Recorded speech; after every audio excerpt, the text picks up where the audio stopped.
Hello Kathden fans! Pasabog ng Kathden. Sina Sir Alden kasama ang family of course, no? Nasa airport na. Maaring late ko na ito ma-upload mga kasambreros. Tapos, yan at marami pang items sa vlog na ito. Unahin ko na nga ito ha.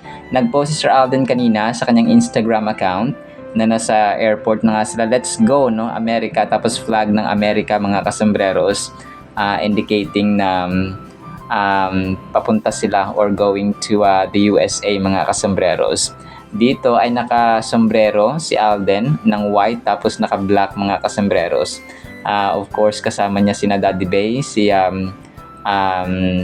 Riza, no? At saka si Angel mga kasambreros and buong Fulkerson family mga kasambreros. So let's go. Yun ang caption ni Sir Alden dito na nagiging mannerism ng Kathden mga kasambreros. So pasensya na po kayo ha. Medyo late tayo kasi kinokompleto ko po yung ating updates, no? Bago natin i-export at saka i-upload mga kasambreros. So dito nga ay talagang sabi ng enjoy, no? Have a safe travel, have a happy trip, no? At saka of course ay safe na makarating ang Fulkerson family sa California mga kasambreros, na kung saan nag-aantay sina Kuya Ardi, no? Sina Kuya Richard Daniel at Tita Jo niya mga kasambreros. So si Tita Jo at saka si Daddy Bay ay magkapatid, no? Si Richard Fulkerson Sr. So yun po. And then ito, hindi ko to na-flash kagabi. Yung ibang mga pictures ni Ma'am Catherine, no? Doon sa may kanyang post niya sa kanyang Instagram, na December 24 ganap nila ng Bernardo family mga kasambreros. May ilang shots dito, parang dalawang shots dito na hindi ko na isali doon sa aking previous na vlog mga kasambreros. Dito ay parang nagsa-cellphone, no, si attorney. Tapos dark green ang kanyang sinuot dito nga. Tapos naka-glasses si Morena, no? Si Phenomenal Box Office Cinema Queen. Tapos yung isa dito ay wala lang, nakatayo lang siya, no? Tsaka yung mga kamay, naka-close yung kanya mga kamay mga kasambreros. So yun po, no? Talagang nakalimutan ko to kasi so sobrang dami nung in-upload ni Ma'am Catherine na miss ko tong dalawa mga kasambreros. And then ito ito na yung hula sa Dankay mga kasambreros. Sinisingit ko ito mga kasambreros para magkaroon tayo ng pag-asa ng Dankay, Daniel Padilla at Kayla Estrada magkatuluyan. Pag-asa yon para sa atin, no? Bilang Kathden fans mga kasambreros, kasi kapag sila nagkatuluyan ay safe na si Ma'am Catherine kay Daniel Padilla mga kasambreros, no? Ibig sabihin wala na silang connection. Totally moved on and totally free na si Ma'am Catherine kay Daniel Padilla. Yung fans lang talaga ang hindi makamove on, na nakita pa rin natin na sobrang daming nagpo-post mga kasambreros sa Kathniel, no, na mga throwback photos nila, at umaasa pa rin na Kathniel forever daw sila mga kasambreros.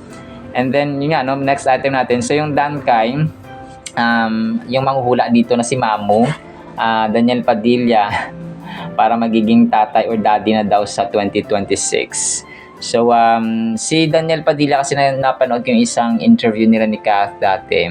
Parang ready na siya. Handa na daw siyang mag-asawa or pakasalan si Ma'am Catherine, pero si Ma'am Catherine pa yung hindi. So tapos parang napikon din nga siya doon kasi nga ayaw ni Ma'am Catherine, tapos siya gusto na niya na mag-settle down, pero siya si Daniel Padilla yung atat, si Ma'am Catherine yung hindi. So so yun, tapos parang medyo napikon pa siya doon sa time na yon mga kasambreros. So which is very good decision, no, na hindi muna nagpakasal si Ma'am Catherine kay Daniel Padilla kasi nag-aantay si Soiti, ganon. So yun, kung magiging tatay, hopefully pakasalan talaga ni Daniel Padilla mga kasambreros si Kayla Estrada, no, para maging legit yung kanilang pagsasamahan. Hindi yung live-in lang kagaya ng mga ginagawa na nakararami ngayon mga kasambreros, no? Tao dito, parang live-in lang, pagkatapos mga anak, hiwalay na naman. So, di ba, parang ginawa nilang trial and error ang relationships mga kasambreros. Tapos ito, yung sige, unahin ko muna ito. Unahin ko muna itong kakulitan ni Laysam dun sa hindi ko ito nasama. Pinost ni Laysam kanina or kagabi sa kanyang Instagram account doon sa may kakulitan nga nila sa may Christmas party mga kasumero sa Fulkerson family pa.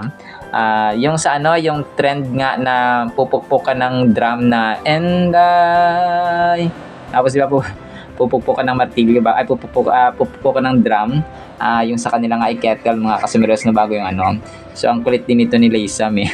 Bihira ang tumawa si Laysam no na handler ni Alden Richards mga kasombreros. Pero yun nga no, talagang ang kulit lang ng naging bonding nila dito. So ito po ay inuubos ko na lang yung items doon sa na related doon sa Christmas party ng Fulkerson family mga kasombreros nga no, kasi nga ay going to the US na ang Fulkerson family. So yun, dito ay bihira talaga itong tumawa si Laysam mga kasombreros, pero dito ay masaya siya at saka masaya at saka tatawa-tawa din si Laysam dito mga kasombreros no, sa kanilang katuwaan. And then ito, next item natin, Schwinshish, kahapon mga kasombreros yung kanyang post no, mahirap yung kanyang pangalan. Komento ng netizen idol na si Kath at DJ noon, lalo na kapag may show, kilig na kilig pa rin daw siya kahit matanda na. Pero sa ginawa ni DJ kay Kath na nag-cheat ng ilang beses, mas gusto na lang daw niya si Alden. Meron panindigan at mabait din daw kagaya ni DJ, naging mayabang, kaya sa mga Kathniel fans, move on na daw, komento ng netizen. So napakaganda no ng feedback na ito mga kasombreros from netizen, so which is definitely true. And sana lahat ng Kathniel fans, die hard man noon, sana mag-move on na sila.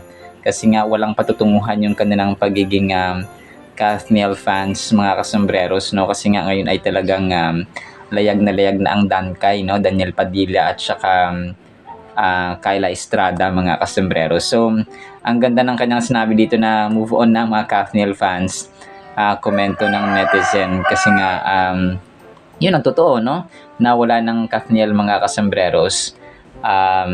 Ngayon po ay Dankay na at saka Kath din ang sakalam. So ang ganda, good choice.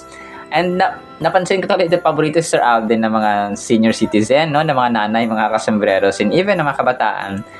Kasi nga yung advocacy, yung pagiging mabait. Kapag mabait ka talaga, generous ka at saka maraming good side, yung character mo ay hindi man perfecto pero mas nangibabaw yung kabutihan, talagang mamahalin ka ng mga kananayan at mga katatayan mga kasombreros. Kasi yun naman pinakamahalaga no, kahit na anong pogi, anong sikat, anong gwapo mo, anong influence mo dyan sa iyong trabaho or sa pagiging artista. For example, kung hindi naman maganda ugali mo no, nag-cheat ka at saka nananakit ka ng ibang kapwa-tao, ay hindi rin po maganda at hindi siya magandang example mga kasombreros sa mga kabataan, especially no, sa mga followers mga kasombreros ng sa iyong mga followers or fans mga kasombreros.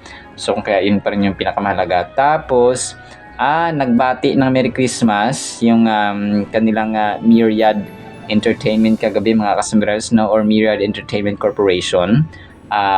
Of course ni Sir Alden mga kasombreros. Malamang ay kasi mahaba rin yung biyahe no, papuntang Amerika, mga nasa 18 hours siguro, baka nag-cross connected flight man tawag doon, baka nagpunta sila ng Dubai muna, tapos doon na lang sila sumakay ulit papuntang direct to US mga kasombreros no, na aeroplano, kasi wala namang rekta na airport from Philippines to America.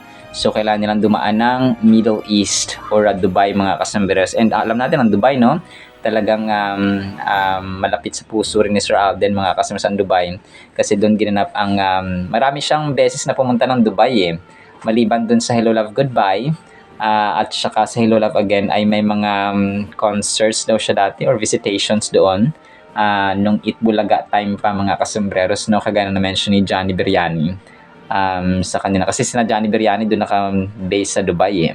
So alam na alam ni Johnny Beriani yung kwento at kabaitan ni Sir Alden, na mahal siya ng TFC no, or the Filipino Channel crew at members at staff no, or personnel doon sa Dubai mga kasombreros, Sir Alden, kasi nga sobrang generous at talagang mabait mga kasombrero. Nililibre daw niya yung mga staff ng pagkain, no? At saka nagpapa-Starbucks talaga si Alden Richards mga kasombreros. So ganoon ka-generous si Box Office King, no?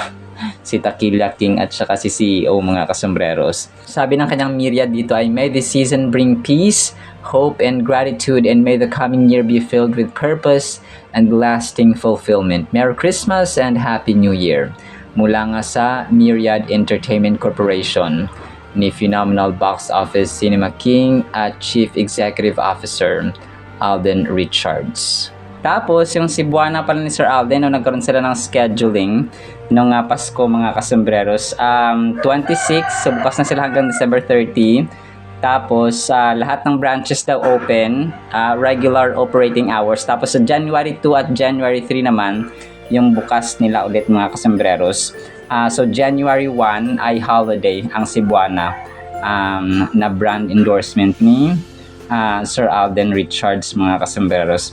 Tapos, next item natin, ito pa ay picture ni Alden kasama si Mitch Oliva, no? Tapos mama yata ito ni Mitch Oliva mga kasombreros.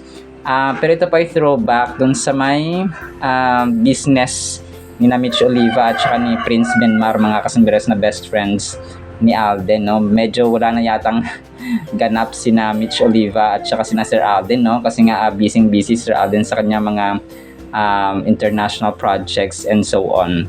So kung kaya ang magbe-best friend na ito ay medyo hindi na nakakapag-bike at saka nakapag-workout ng sabay-sabay mga kasombreros, no, due to conflict of schedule. So ito po ay throwback photo lamang mga kasombreros, no. Tapos next item natin mga kasombreros, hindi ko to nasama dun sa may ito po ay Instagram story ni April na pinsan nga ni na Alden. Parang bumisita para sila kay Lolo Danny, no? Nung Pasko mga kasombreros. So forever in our hearts, no? Daniel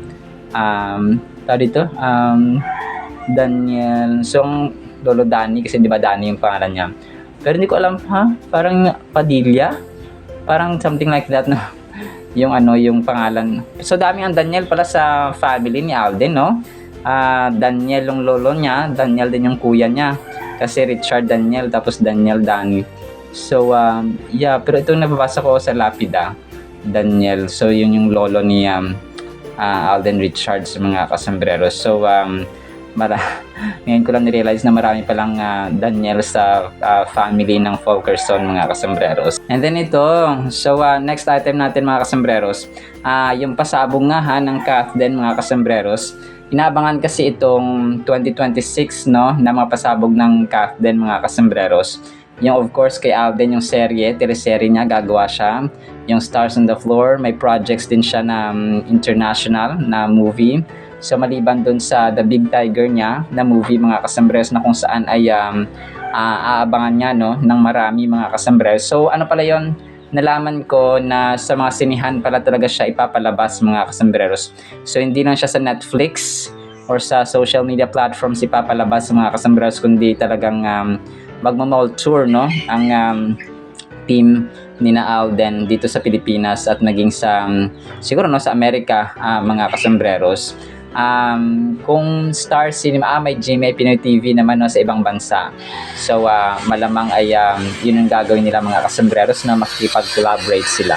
So napakarami nating aabangang pasabog ng Kathden mga kasombreros sa susunod na taon. Pero in the meantime ay ni-enjoy muna nila, no, yung kanilang mga moments mga kasombreros kasama ang kani-kaniyang pamilya.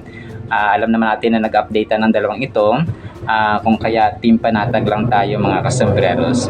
Tapos next item natin mga kasombreros, so itong picture na ito ay doon pa ito sa Hollywood mga kasombreros, no, nung pagtanggap ni Ma'am Catherine sa Snow Leopard Award mga kasombreros bilang Rising Star mga kasombreros.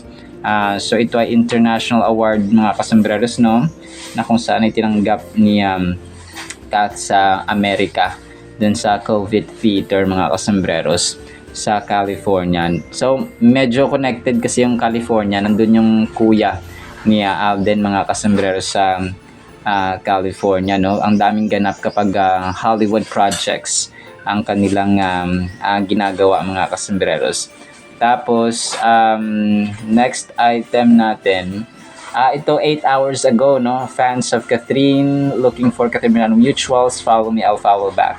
So parang ano siya, bagong fandom ni Kath mga kasembreros, no? Post niya 8 hours ago. Si Kath ito ay parang nagbibilang, no? Tapos nakapula si attorney mga kasembreros. Tapos yung panalangin of course ni Sir Alden, no? Dalawang prayer items ang kanyang pinost dito, no? Sabi niya sa unang item niya or sa unang prayer item, Dear God, thank you for being with me in every moment. When my body feels weary or my spirit feels burdened, help me find rest in your presence. Quiet my anxious thoughts and remind me that you are my strength. And when I'm weak, come to me, all you who are weary and burdened, and I will give you rest. No, that's Matthew chapter 11, verse 28 mga kasembreros. Tapos sabi pa niya, help me bring my needs and the needs of those I love before you with faith, not fear. Strengthen us with hope that endures, courage that lasts, and peace that cannot be shaken. Keep my eyes fixed on you as the source of healing and renewal today. In Jesus' name, Amen. So, amen and amen. So, magkasunod ang prayer items ni Sir Alden. Sabi pa niya sa isa, Dear God, today we pause to thank you for the greatest gift ever given, your Son, not Jesus Christ. Thank you for coming near to us, for choosing humility, and for bringing hope into a world that needed saving. On this Christmas day, fill our hearts with gratitude, wonder, and joy as we remember the miracle of your love made flesh. Grabe, no? Help us slow down today and truly reflect on that season, or on what this season means. Let our hearts be centered on Jesus, our words be filled with kindness, and our actions reflect your love. May we carry the hope of Christ with us, not just today, but every day that follows. In Jesus' name, Amen. So may verse pa dito, yung Isaiah chapter 9 verses 6 mga kasanas to 7. For unto us a child is born, unto us a son is given, and his name shall be called Wonderful Counselor, Mighty God, and so on mga kasembreros, no? Thank you sa panalangin, Pops Alden. So, yun po, no? Talagang ito yung pinaka mabisang weapon ng kahit na sino man, yung panalangin. Manalangin parati mga kasembreros. Tapos ito, ang cute kasi si Riza, no? Si Riza nag-post ng Instagram story. Si Angel nagbabasa nagbabasa siya ng libro. Baka nag-aantay pa sila dito ng kanilang flight mga kasembreros, no? And again, late ko na ito ma-upload, no? Mga kasembreros, pasensya na po. Kasi nga may mga technical issues tayo mga kasembreros sa ating laptop. Yun. Tapos si Angel dito ay parang naka-headset siya, no? Tapos yun, may passport dito na Pilipinas na nakita rin sa camera mga kasembreros, no? Ni Riza or ni Riza mga kasembreros.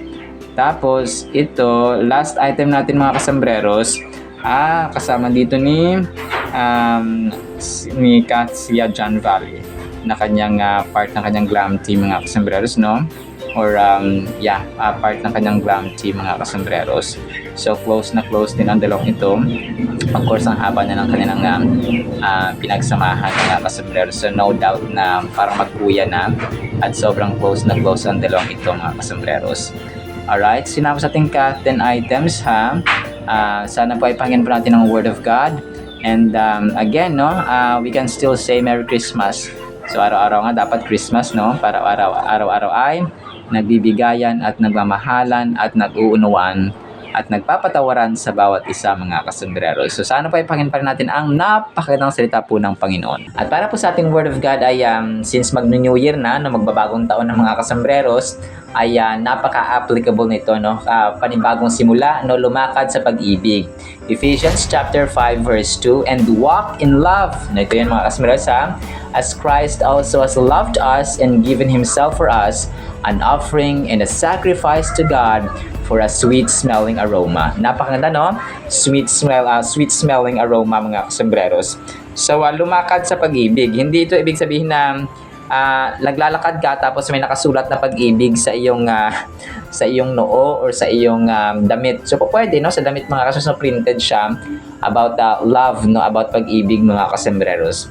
So pero more than the superficial na kumbaga na pangalan lang, no, pag sinabi mong I love God, may nakatatak sa iyo, may nakatatak sa t-shirt mo na I love God, I love other people, pero hindi naman nakikita sa ugali, ay useless din po mga kasmer. So si Apostle Paul ay ni-remind tayo dito mga kasus na kailangan magkapapa kasi ang Diyos natin ay pag-ibig because God is love, and so do we, no, and we are responsible to love one another mga kasembreros.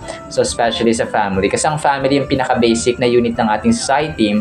So dapat dito nakikita, dito nahuhubog yung nanay ang nagiging unang teachers ng yung nanay tatay nagiging unang teachers ng anak, nagiging unang mga guro, no, na nagdidisiplina, nagtuturo at nagpapalaki ng kanilang mga anak mga kasembreros sa pagmamahal, sa disiplina. So kung anong uri ng anak yan, nagre-reflect, no, yung papaano sila pinalaki ng kanilang anak, ng kanilang magulang mga kasembreros.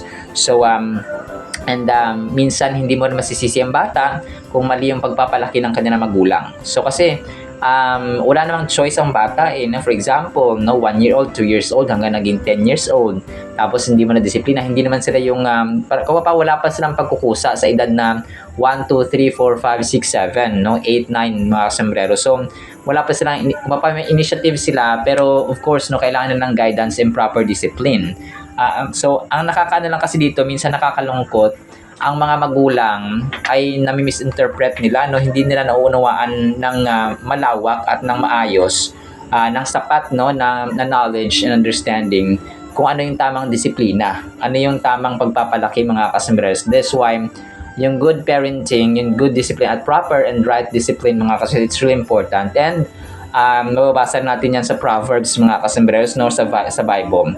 So kung ako sa inyo ay magbasa kayo. So basically, yung tinuturo ng Biblia, no, as a sort of reminder lamang kung paano disiplinahin ng bata ay yung yung radical love.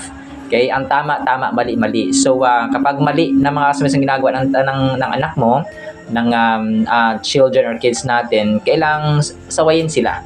So kasi may mga nakita ako na dahil masaya ang bata, kunwari nasampal-sampal yung nanay, no, 1 year old yung bata, or kinakarga niya 6 months, or parang siguro 2 years old, kinakarga na yung anak niya, tapos sinasampal-sampal, sinusuntok-suntok siya sa mukha, tapos natutuwa pa siya, no. So hindi dapat gano'n, no, kasi pag nasanayan sila ay akala nila tama lang na sinasaktan nila yung kanilang magulang.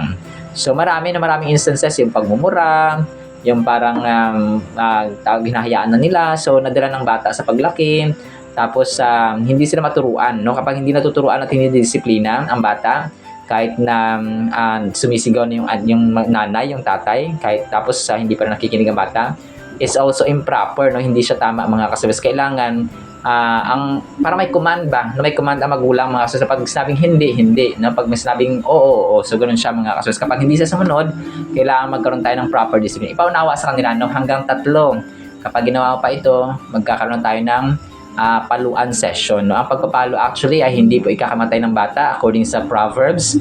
Ito po ay magdadala sa kanya ng buhay, kasi kapag pinalo natin ng tama at nasa tamang disiplina, ang bata po ay magpapalalaking maayos kasi na-disiplina ng tama mga. Ipaunawa natin sa kanila, hindi po mali ang magpalo, ang mali lang po kapag hindi nila naunawaan o naiintindihan kung bakit sila pinapalo. So magkaiba po kasi yun mga kasembreros, ha. Kailangan maunawaan po natin. So dito, ang verse nito ay nag-encourage si Apostle Paul na lumakad tayo sa pag-ibig. Ibig sabihin po ay mamuhay tayo. Okay? Taglay natin yung pag-ibig mga kasembreros. And kung hindi pa natin alam kung ano ang meaning po ng pag-ibig, ay punta po kayo sa 1 Corinthians chapter 13. Okay? Mag-start kayo sa verse 4 hanggang 8 mga kasembreros. So doon nyo makikita ang tunay na definition ng love mga kasembreros. So unang-una, yung maling perception din ng mga tao about love is tinotolerate ang mali, no? Gusto ng jowa ko yung ganito, sumasaya siya sa ganito. Sige, bilang ko siya ng isang rim na Yossi. Gusto ng ang jowa ko na na mag-inom ngayon. So sige, bibilhan ko siya ng isang case na beer. So parang ganun ba? So kahit mali, so you should not tolerate, no? Yun yung isa sa mga definitions ng pag-ibig, mga kasusur, tunay na love, no? Hindi siya nagtotolerate ng mali, bagkus ay tinatama ang mali, mga kasamiros, at hindi siya nagsasaya sa kasamaan, bagkus ay nagsasaya siya sa katotohanan. So this love is more than just a feeling, no? It's shown through actions. No, Christ gave everything he had for us, including his life as a gift to God. This act was both an offering and a sacrifice, which were important concepts in the Bible. So an offering is something we give to God, often as a way to express gratitude or devotion. So hindi lamang feeling, hindi lamang emotion, mga kasamiros, itong pag-ibig na pinag-uusapan natin, pero ito po ay ang pagsunod at saka pag-alala, paggagalang na ang Diyos natin ay namatay para sa atin. Ang Diyos na si Lord Jesus Christ, mga kasamiros, because He was sent by by God the Father, mga kasamiros, to pay our sins na dapat po ay tayo. Christ's loving sacrifice is a sweet aroma to God. So yung kung pa yung kanyang pagkamatay sa krus ng Kalbaryo, hindi man gusto ng Panginoon, but when he finished, no, he successfully and victoriously finished or accomplished or nakompleto, mga kasamiros, yung kanyang misyon na mamatay, mga kasamiros, and dumanak ang kanyang dugo na nagsilbing panghugas sa kasalanan ng tao, ay naging sweet smelling aroma siya, na kung pa naging pabango, no? Ganun siya, mga parang naging cologne ba, di ba? Yung cologne or perfume, mga kasamiros, ay mabango. So parang ganun yung nangyari, mga kasamiros, sa kay Lord Jesus Christ. So he sacrificed himself. Na wala nang pag-ibig na mas dadakila at mas lalamang at mas hindi wala nang equal, no? Unequal, unconditional, mga kasamiros, and incomparable. Hindi mo siya pwedeng ikumpara sa anumang uri ng pag-ibig na meron tayo, mga kasamiros, no? Kahit nasabihin pa natin na parang sa jowa mo lang umiikot ang mundo mo, parang sa tao lang na to umiikot ang mundo mo, yung oras mo nauubos sa kanya. So hindi pa rin yan mapapantayan, mga kasamiros, ang pag-ibig na meron ang Diyos sa atin when He sent His only begotten and loved Son, mga kasamiros. Grabe, no? Kung kaya He is deserving of our praise, He is deserving of our time, He is deserving of our worship, He is more than deserving of our praise, mga kasambreros. So and God is more than deserving of our obedience, no, ng kanyang salita, mga kasambreros, sa Biblia. Pag sinabing mahalin mo ang kapwa mo, mahalin mo, no? Pag sinabing magpatawad tayo. So ganun siya. Ganun lang yung mga kasambreros. So pag sinabing magpakumbaba tayo. Pag sinabing maging maawain tayo, Pag sinabing maging masipag tayo sa paggawa ng mabuti, maging masipag tayo sa paggawa ng mabuti, hindi sa paggawa ng masama. So pag sinabing magpatawad ka ng hindi lamang isang beses, dalawa, tatlo, apat, no, but endless, kapag lumapit sa iyo ang iyong nagkasala sa iyo, ay patawarin natin, mga kasambreros, no? Kung ano yung sinasabi ng ating Panginoon sa Biblia, sundin natin. So that's one way of giving love, no? Giving back love, mga kasambreros, sa ating Panginoon. So yun siya. And when we try to emulate His love, we are not only honoring Him but also creating a bond with others around us. Walking in love is about treating all individuals with kindness and respect. So kagaya na mention natin, mga kasamiros, no, yung paggalang, yung pagiging mabait, pagiging mabuti natin sa ibang tao, yung pag-ibig natin sa kanila. So yun yung panggagaya natin sa Panginoon, sa kanyang ugali, because that's who He is, no? God is love, and so we should also love others. So hindi mo pwedeng sabihin na mahal mo ang Diyos kung maldita ka sa ibang tao. Hindi mo pwedeng sabihin na mahal mo ang tao, hindi mo ibig sabihin na hindi mo pwedeng sabihin na mahal mo ang Diyos kung wala ka namang time, no, sa kanyang sa panalangin, sa pagbabasa ng kanyang salita, sa pagsunod ng kanyang kalooban or salita, mga kasambreros, at saka sa kanyang panambahan. So hindi pwedeng sabihin na ganon kung opposite naman ito sa ginagawa natin sa buhay, mga kasambreros. So simple lang, no, when we say we love Him, we obey Him. So ganoon siya, mga. So hindi natin pwedeng sabihin na mahal natin siya pero hindi natin sinusunod ang kanyang mga utos sa Biblia, mga kasambreros. Hindi natin pwede sabihin na mahal natin ang Diyos kung kinamumuhian natin ang ating nanay, ang ating kapatid, may galit tayo sa ating magulang, may galit tayo sa ating kaibigan, and so on, mga kasambreros. Because hypocrisy na yun, sa term ng ano ay hipokrito, mga kasambreros, sa hipokrita, sorry po sa term. Pero ganoon po siya, mga kasambreros, no? Kailangan, connected ba, at saka parallel siya, no? Nagtutugma pag sasabi natin ganito, dapat sumusunod tayo. Pag sabi natin mahal ng Diyos, so ganun siya mga kumapang, hindi siya opposite, bagkus ay magkasundo mga kasembreros. Alright, salamat sa ating Word of God ha. Nawapay pagpalaan po tayo ng pag-ibig, no? Pinakauna sa lahat, gumakad tayo sa pag-ibig, sa pananampalataya at pag-asa, no? In the mighty name of Jesus we pray, amen and amen. See you next time na kakasumulasan pa, alam po. I love you all.